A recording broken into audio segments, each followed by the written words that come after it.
আমার আসলে আমার চাকরির সুবাদে কিছু কিছু কাজ করার অভিজ্ঞতা আছে।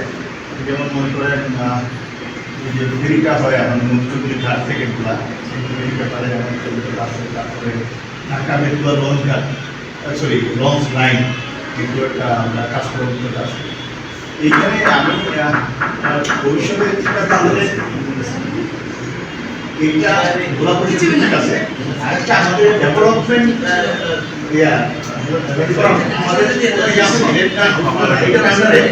আপনি বলেন বিশ্ববিদ্যালয়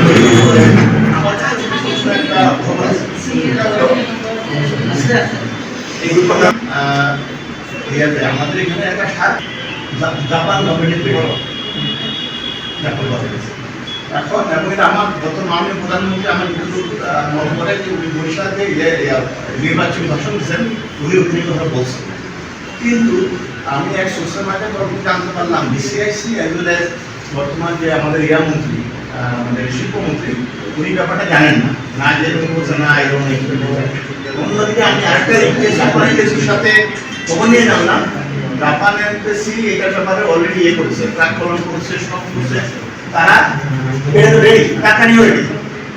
তো আমরা ধরা পরিচয় শুধু আমরা করবো ইনশাল্লাহ। এটা যেটা সেদিন আমাদের সংসদের মাননীয় সেতুমন্ত্রী বললেন কি বলে 33 সাল লাগবে, তখন আমাদের স্পিকার মহোদয় বলেন যে না এটা আগে করার এটা কথা বলেন।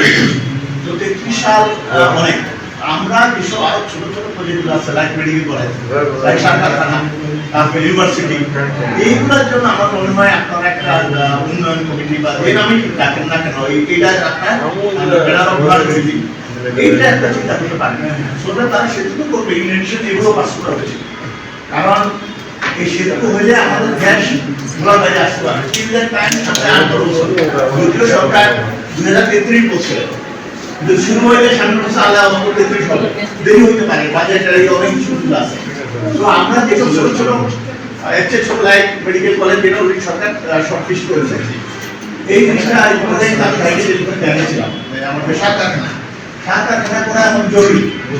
এবং যে সাত কারখানা এটা আপনার জাপান এবং চীন এটা জয়েন্ট ভেঞ্চার করছে, এরাও তাই করতে চায়। জাপান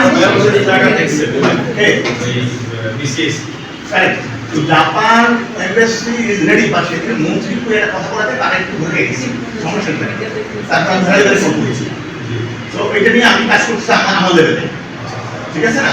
আর এইগুলো আমার মনে হয় একটু সংযুক্ত ভালো হবে। সাত কারখানা হলে অনেক কর্মসংস্থান হবে, আমাদের জায়গাটা ইয়া হবে। আমাদের বর্তমানে বরিশাল অঞ্চলে কোনো সাত কারখানা নাই, যেহেতু গ্যাস ছিল না।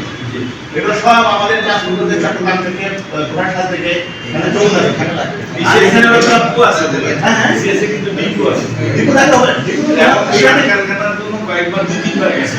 হ্যাঁ ওটাই অলরেডি তোমার হয়ে গেছে, এস্টিমেট হয়ে গেছে।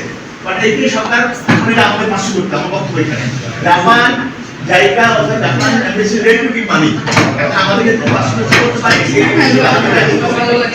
সবাইকে ধন্যবাদ আমার কথা শুনতে জন্য।